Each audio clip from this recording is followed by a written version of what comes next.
Hej, mit navn er Olivia, og jeg farver mit hår rigtig meget, så jeg får virkelig mange spørgsmål om mit hår. Så ja, jeg havde tænkt mig at lave en video, hvor jeg ligesom satte alle spørgsmålene sammen.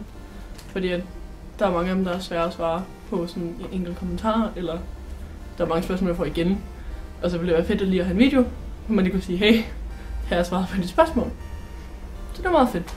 Så jeg har skrevet vildt mange spørgsmål ned, fordi at jeg fik vildt mange spørgsmål. Prøvede ligesom sådan få dem kortet sammen, og sådan, så der ikke er så mange, som der oprindeligt var. Det første spørgsmål er, hvem farver dit hår? Der er åbenbart helt vildt mange, der tror, at en eller anden frisør farver mit hår. Jeg har ikke været til frisøren siden maj, hvor jeg fik klippet mit hår. Så det er mig selv, der farver mit hår. Og en gang imellem, sjældent, der har jeg måske en ven til at hjælpe mig eller sådan noget. Men for det meste, så er det mig selv, der farver mit hår. Så ja, det er bare mig. Så derfor har jeg heller ikke nogen pris på, hvor meget det koster. Det var der også mange, der spurgte om. Fordi at det er bare mig, der gør det. Og jeg gør det bare, når jeg har lyst. Og så er der nogen, der spurgte, hvor mange penge det sådan koster at blive ved med at farve sit hår. Og en blødt hårfarve koster 35 kroner for mig. Og så fragt. Og så er der afplejning, som for det meste koster sådan 70 kroner om måneden. Så det ved jeg ikke. 1500 kroner om måneden. Det er et vildt gæt. Noget i den retning, tror jeg. Så jeg skriver, hvilke farver bruger du? Jeg bruger Directions hårfarver, fordi de er gode, og de er dejlige, og de er semi-permanente, og de er veganske. Så jeg skriver, hvad er din naturlige hårfarve? Min naturlige hårfarve, det er mørkebrun. Ret mørk, faktisk. Jeg ved ikke, om man kan se. Så mørk. Meget mørk. Super mørk. Så er der sådan nogle spurgt om jeg så afbleger mit hår, når jeg skal farve det, eller om jeg bare lader det være. Jeg afbleger det selvfølgelig, fordi mit hår er super mørkt. Så jeg bliver nødt til at afblege det, ellers så tager farven jo ikke ved. Så jeg skriver, hvad er det naturlige hårlængde? Min naturlige hårlængde er den her, tror jeg. Så man kan sådan tage den ud. Ja, sådan cirka. Det går hertil eller sådan noget. Det har været længere, det har været kortere. Sådan går det. Så jeg skriver, bliver dit hår udlagt? Så kan jeg sige, ja, det gør det. Sådan er livet, når man farver hår. Mit hår har været meget mere ødelagt dog. I starten der afbleger det alt for meget. Afbleger det hver gang jeg skal farve det. Det skal man ikke gøre. Man skal bare afbleje det 1 eller 2 gange, hvad du får brug for. Og så skal man bare farve det. Og så lad være med at farve det særlig mørke farve, hvis du gerne vil kunne farve det i en anden farve senere. Fordi så skal du bare afbleje det igen, og det går ikke. Men mit hår, det er sådan... Altså, du ved, frisør er sådan... Vil du klippe lidt af dine spidser? Det vil nok være en god idé. Og jeg er sådan lidt... Jeg vil gerne have den her hår, så... Men, du ved, mit hår har det sådan... Okay. Jeg har det sådan godt nok i forhold til, at jeg farver det. Så, ja. Yeah. Så jeg skriver, hvilken shampoo og balsam bruger du? Jeg tager altid de der shampoo og balsamer, der er helt vildt farverige. De appellerer måske bare til mig. Jeg ved det ikke. Jeg tror, det er Garnier og L'Oreal, jeg bruger. Jeg bruger ikke sådan... Nogle gange så køber jeg sådan en til farvet hår, nogle gange så køber jeg sådan en til ødelagt hår. Og på tidspunkt købte jeg sådan en til hårtab, men det var fordi, det var på tilbud. Men så køber jeg bare sådan... lige sådan nogle gange lige hvad der er på tilbud, og nogle gange så er det sådan... Ej, så den her ikke på fylde, den fikser mit hår, og så har jeg bare sådan lidt forskelligt. Så har jeg bare en hel masse farverige bøtter af sådan Garnier og L'Oreal shampoo, balsam, bad. Det flyder med dem. Så jeg skriver, hvordan holder du det ved lige? Jeg farver det hele tiden. Jeg farver det konstant. Folk er sådan, hvordan holder du det ved lige? Hvad er din hemmelighed? Og jeg er sådan, min hemmelighed er, at jeg farver næsten hår, hver gang jeg går i bad. Jeg farver i hvert fald hår en gang om ugen, eller en gang hver anden uge. Hvis jeg ikke gør det, så får jeg den hårfarve, hvor folk siger, nej, hvordan har du fået den for pastelfarve? Og så siger jeg, det er fordi, jeg har glemt at farve mit hår. Så bliver det bare pastel. Sådan er det. Jeg kan ikke. Men jeg farver det hele tiden. Sådan er det. Farverne skader ikke. Directions hårfarver, de skader ikke dit hår. Det gør, at en frisør, der kommer og siger, teknisk sådan en, eller sådan noget. Det ved jeg ikke, men de er helt vildt bløde. Og sådan, det er sådan noget creme nærmest, du putter det bare i. Og normalt så bliver mit hår lidt blødere, når jeg har brugt dem.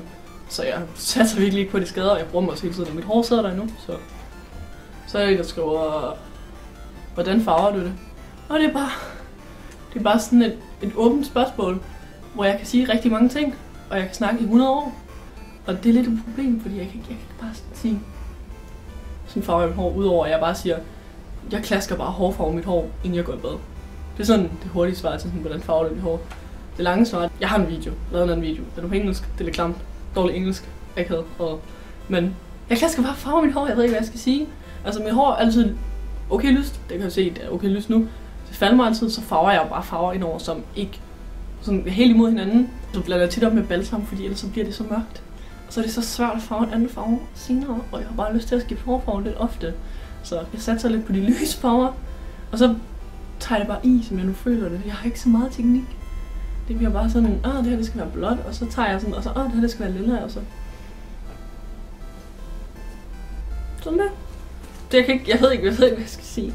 Så skal man, hvis folk vil vide mere, sådan, hvordan har du farvet dit pandehår sådan der, eller hvordan har du farvet den der tårthår på den måde, eller så kan jeg måske svare, men det er sådan lidt svært bare sådan, overall, hvordan farver du dit hår, for det er bare så meget, jeg gør bare så meget, så mange ting. Så er der en, der skriver, kigger folk på gaden, og får du mange kommentarer. Ja, det gør jeg. Jeg ser altid sådan meget ekstrem ud, når jeg ikke er virkelig kedelig, men det er jo aldrig helt.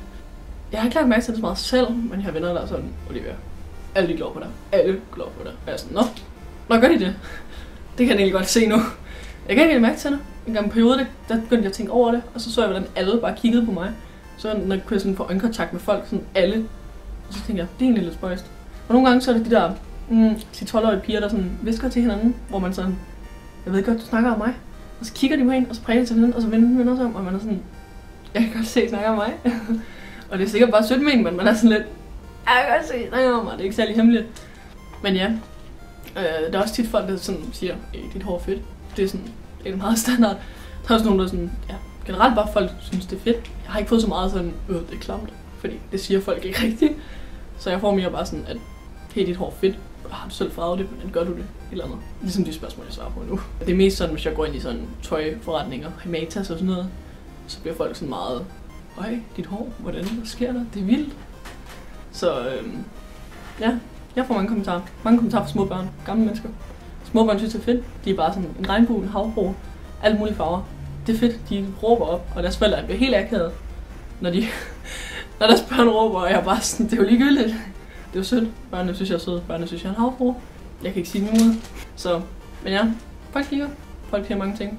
Jeg tager det ikke så tungt. Jeg tænker ikke meget over det. Laver du det på andre? Er der sådan, der har skrevet. Om du farver hår på andre. Her på det sidste, der har jeg fået nogle stykker, der har skrevet til mig og været sådan, hey, kan du farve mit hår? Altså, jeg farver mine venners hår nogle gange. De farver også deres eget hår nogle gange. Men jeg farver nogle gange andres hår, fordi de er sådan, hey Olivia, kan du ikke hjælpe mig? Og så er jeg sådan, jo. Vi klasker noget farve i, og så ser vi, hvad der sker, men jeg kan ikke love noget. Men nu er der folk, jeg sådan ikke rigtig kender, der er begyndt at skrive sådan, hey, kan du farve mit hår? Der er derfor, der skriver, hey, kan du farve mit hår mod betaling? Og jeg er sådan, det er jo sindssygt. Hvorfor vil du betale mig? Jeg er 18, jeg har ikke engang gymnasieuddannelse. Jeg er ikke frisør, jeg er ikke noget som helst. Jeg ved det jo ikke, jeg kan jo ikke. Hvad hvis jeg smadrer dit hår? Hvad hvis jeg farver det i en forkert farve? Altså, jeg kan jo ikke tage ansvar for det. Jeg kan jo ikke sikre noget som helst. Men altså, hvis folk er klar på, at jeg måske farver deres hår, måske farver det forkert, måske farver det for mørkt, at det bliver misfarvet efter en uge, fordi de ikke kan holde lige, så farver jeg andres hår.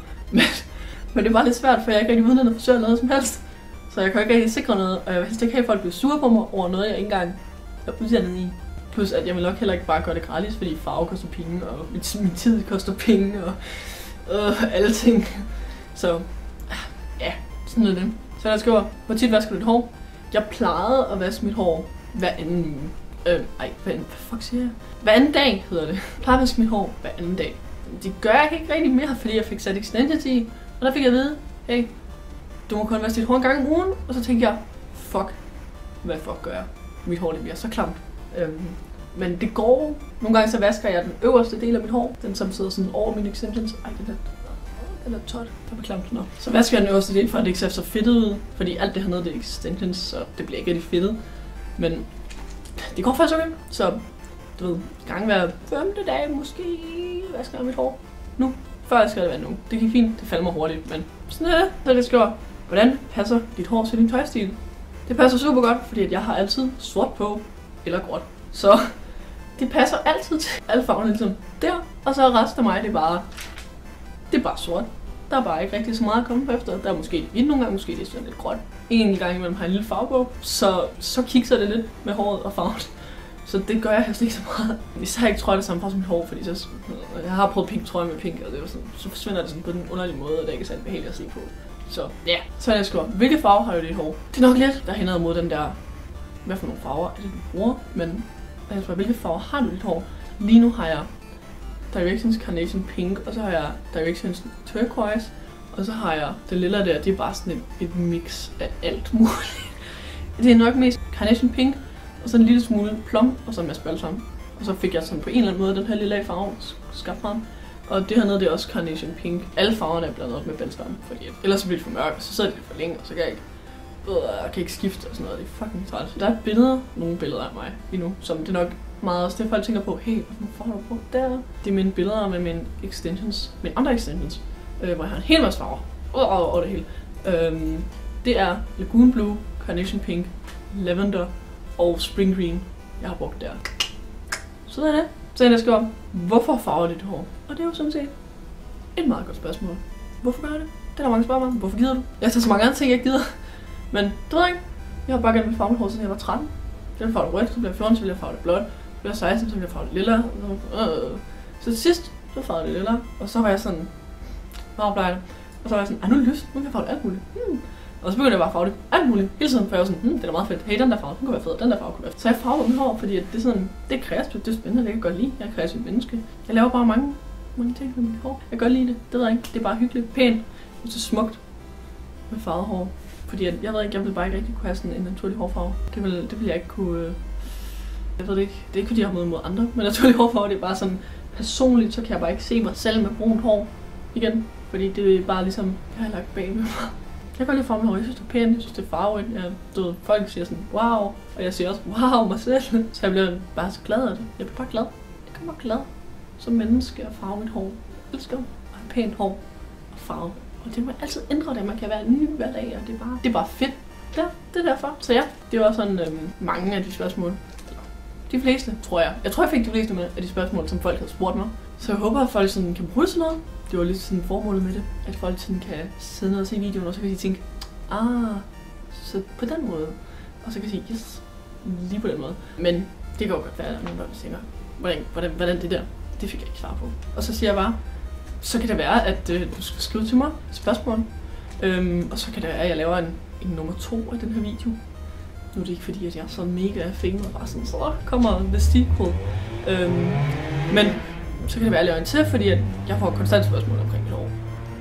Så altså, det kan være, at der er nogle nye, der dukker op med nogle nye spørgsmål, og siger, forstår jeg ikke, vil du ikke forklare mig? Og så siger jeg, det tager så lang tid at skrive en stil om mit hår. Og så laver jeg en ny video. Så fortvivl ikke, hvis du gerne vil have et spørgsmål med, hvis du gerne vil have svaret på et spørgsmål, så klarer jeg den sgu. Så laver jeg sgu bare en video til. Det er ikke så svært. Det er bare record, og så et eller andet. Så fikser vi. Stil nogle spørgsmål, leve livet og farve dit hår og have det godt og alt det der.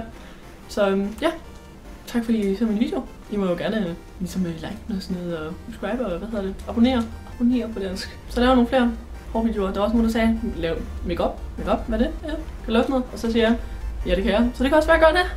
Så er der også nogen, der siger, hvordan starter mit hår? Så siger jeg, sådan en video laver jeg også. Og jeg sætter mit hår. Så ja, vi ses en anden gang. Farvel.